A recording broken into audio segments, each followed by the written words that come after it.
this timeline, there wasn't a lot of official information on what happened. There was quite a few posts from her husband on Facebook that I was able to find, and I'll mix some of his statements into the timeline. And I also do have another file here that I'm not going to read the whole thing because it's pretty long, but I will mix in some. To summarize it. Yeah, so her husband actually provided a very detailed account of what happened that day, and we can even go into some of that at the end of the episode.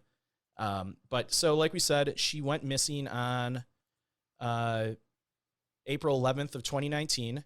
She was hiking near San Felipe, Mexico, with a group of hikers when she allegedly hurt her foot and ankle about 10 minutes into the hike. So, based on some of the reports I saw, she was only about 3/4 of a mile down the trail. So, not even that long. We're talking maybe, what's 3/4 of a mile when you're hiking? It's not far. Like 20 minutes. Yeah, it's if with her foot, maybe she's moving slower. Yeah, maybe half hour, 45 minutes. Let's be real conservative with it. Yeah, so people that were hiking with her described that the injury didn't seem serious. She wasn't like screaming in pain or anything like that, and she could still put some weight on her ankle, so it wasn't something like a compound fracture or something like that. But it was evident that she couldn't walk any further, so she told the group she was hiking with, I'm going to, sit down here, why don't you guys continue on the trail? And this trail eventually led to a waterfall, and it's not a very long trail. I think it's like, I want to say 45 minutes to the end from where Kat sat down. And is it one way in, one way out? It's not a loop? Nope. Okay. So, like we said, she was hiking with her dog Tootsie, which was a German Shepherd, which I found a picture of. And she was also hiking with her husband, though the husband actually stayed back at the car on this hike.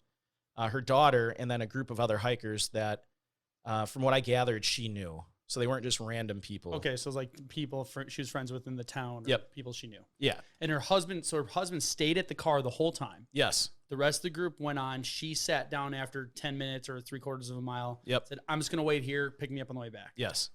Okay, and the husband is alive and well. Husband's alive to this day. He posted just yesterday on Facebook. Okay. I'm just trying to think in my head, I'm picturing the scene of okay, we have people on both sides of her. Yeah. And the trail's well marked. Yep. Okay. Yeah. All right. Keep going. So the people hiking with her described Kat as being in good spirits and not showing any undue duress. She was sitting happily upon a boulder near a creek. And, I think some of the people tried to stay with her, and she's like, no, go off. Come on. I'll be fine. You guys will be back in 90 minutes. So all the hikers that were with her had no reason to think there was anything to worry about. Now, I always have an issue with this. I don't like to leave someone that's injured by themselves, no matter what the injury is. We've had that happen before on different hikes we've been on, and usually one of us will stick back with the injured person. Yeah. Or at least, take their gear and help them get down the trail. I just am not comfortable leaving, especially someone who is older, is weakened because of cancer and already has a pretty busted up foot. Sure. I don't think I'd leave her alone. I mean, there was at least with no contact. Like if you had radios, sure. Okay. If you can be in contact and say, hey, check in every minute. Honestly, if that were me, I'd probably be like, all right, why don't you guys go ahead? I'll stay with Kat and help her back to the car. Yeah. She has to get back to the car. Yes. I mean, what's the point of sitting there and waiting? I mean, that's just how I would do it. But so I think part of our bias too is we read all of these.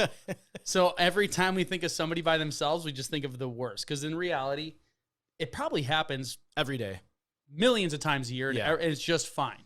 So, but here's the deal: is anything you can do to reduce the potential of something going wrong, you should. Yeah. Because all it takes is those perfect cases. I'll take this 1 second to rant because I see these on hiking boards every now and then where there's people who aren't regular hikers and like, hey, dude who's got walking sticks and Tevas and blah, blah, blah. My daughter did the same trail in flip-flops with her Barbie. It's like, yeah, she did great. And it's great. Everything went fine. But yeah, you shouldn't maybe hike some of those trails in flip-flops and her Barbie, even if you can. Yes. I always want to jump in and be like, well, here's I know at least 45 episodes of cases where that didn't work out. But I'm like, no, I'll leave it. But yeah. And I mean, there's also different situations. If it's a guy our age that got hurt and is staying behind, that's one thing. But like I said, someone like Kat, who is older and already has some, pretty serious medical issues, I would probably, stick with her, even though, and there were like, I think there were 7 or 8 in the group. So there were plenty of people that, somebody could have hung out.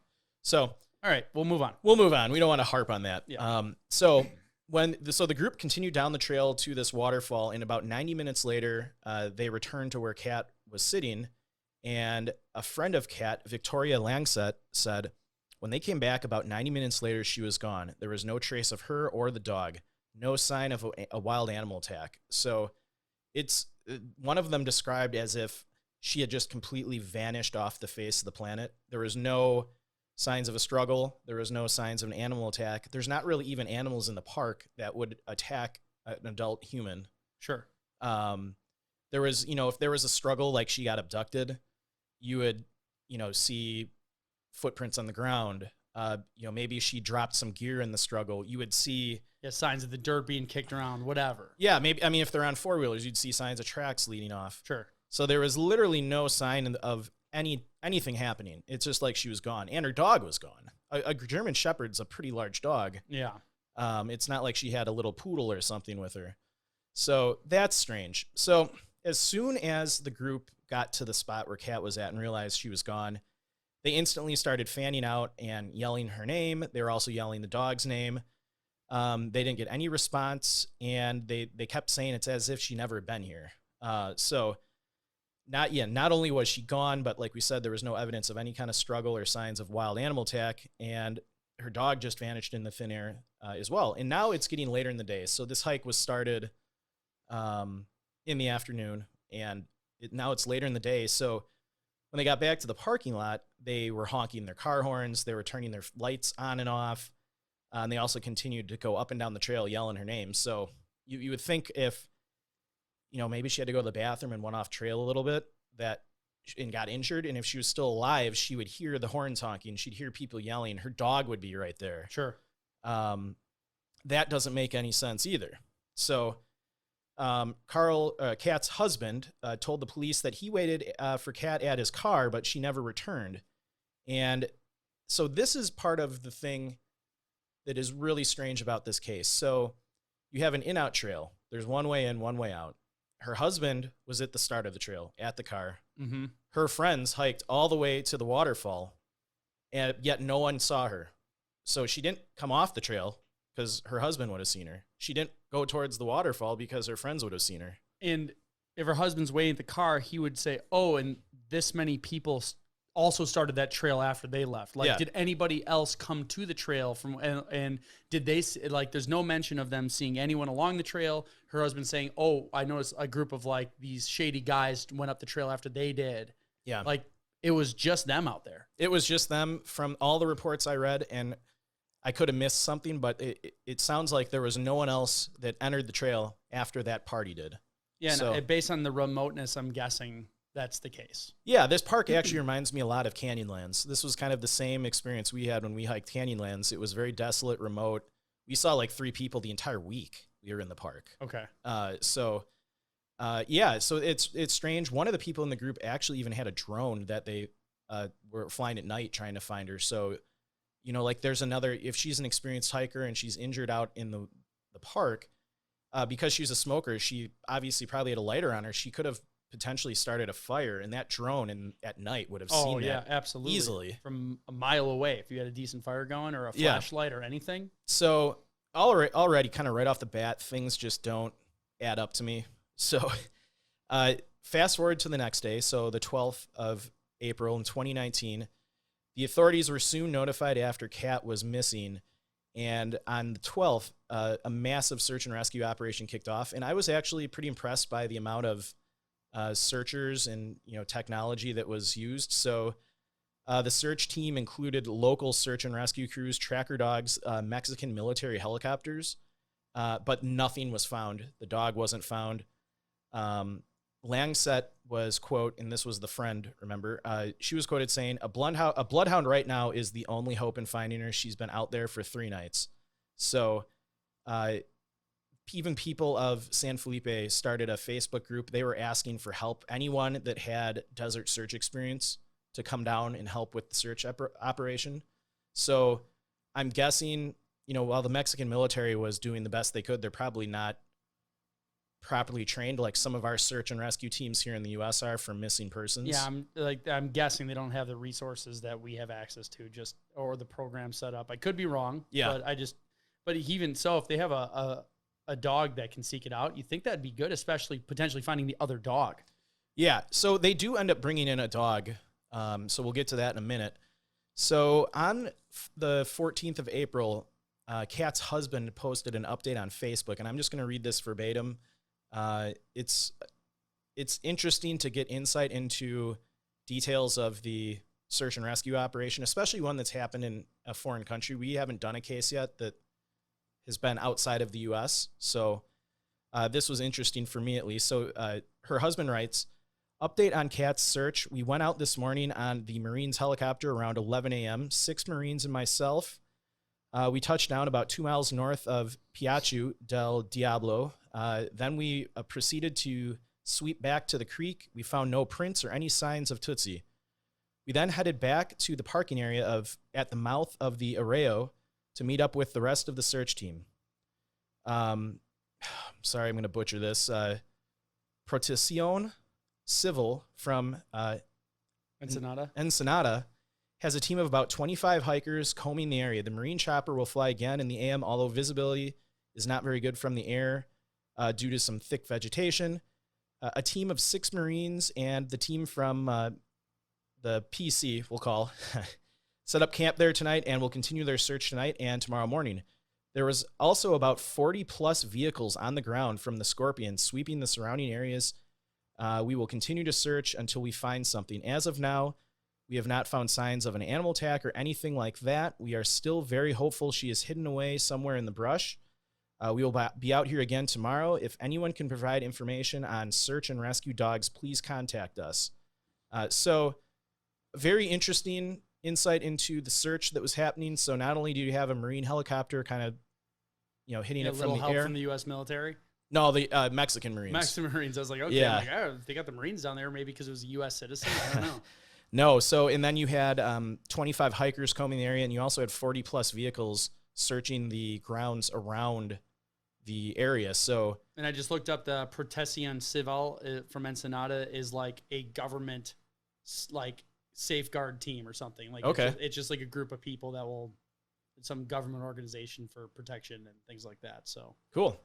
So moving on to April 16th of 2019, Civil Protection Chief Antonio Risquales announced the search was being called off and the case had been turned over to the State Attorney General's office. That's short for PGJ&E, which will continue to investigate and attempt to locate the missing woman. He goes on to say, we suspended the search. We combed the area surrounding the spot where she was last seen, a 5-kilometer perimeter, and we did not find her. He also said he understood that the civil protection personnel would continue to search after all. So I did find some reports. This kind of makes it seem like the search ended after a week, but I found other reports that said that there were still professionals searching at least 2 weeks from the disappearance. Just like a scaled down, much like we see here. We're like, you're well beyond the survivability point. They'll start scaling it down, but continue looking.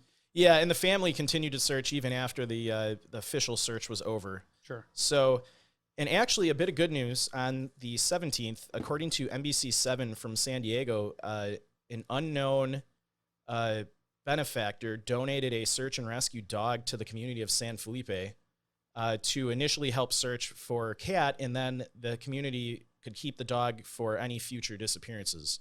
So that's pretty cool. I couldn't find out who donated the dog. I'm guessing it might have been another search and rescue team in the U.S. So moving on to the 27th of 2019, we have another post by her husband. So I'm just going to read this again verbatim. And I think it's important to get his insight to this because I think there are some theories. Now, I don't know that I don't believe the theory about him, but there are some theories that involve him. Okay. The internet has just read it and go from there. Okay. I think I know where you're going, but yeah. let's read his and go on. So her husband writes, "Thank you. I have stopped responding to those that do not know anything about the disappearance. The search, the circumstances leading up to the dreadful day she and Tootsie disappeared, which was also their 1-year anniversary of when they got married, by the way. Jeez. I have given the professional searchers, the PGJ and E personnel, and all other people involved in the search all of the information I have. They have her PC, her Chromebook, passwords for all of her accounts, her detailed cell phone information, both cameras that are pointed at our back door and parked cars. They have all the videos from 2 days before we left to take the wedding party to the waterfalls. So I couldn't remember this before, but yeah, the hiking group they're with was the wedding party. Oh, so, okay. And then until 10 days after the disappearance, the information in the officials' hands. So he says the information is in the officials' hands and will put to bed the rumors that I and the family have read on Facebook. So what he's alluding to is that someone in the family or him were responsible for her disappearance. Okay. So, And I can see that happening on the internet of people just yeah, immediately just going and just dumping all over them no matter what. yeah. I mean, Joe and I even take criticism for how we cover some of these cases, but we're very mindful to, be respectful of the families. I think random people commenting on stuff on the internet don't care. Yeah. You're just going to find angry people that are angry, and it doesn't really matter what you say. Yeah. So that's kind of the end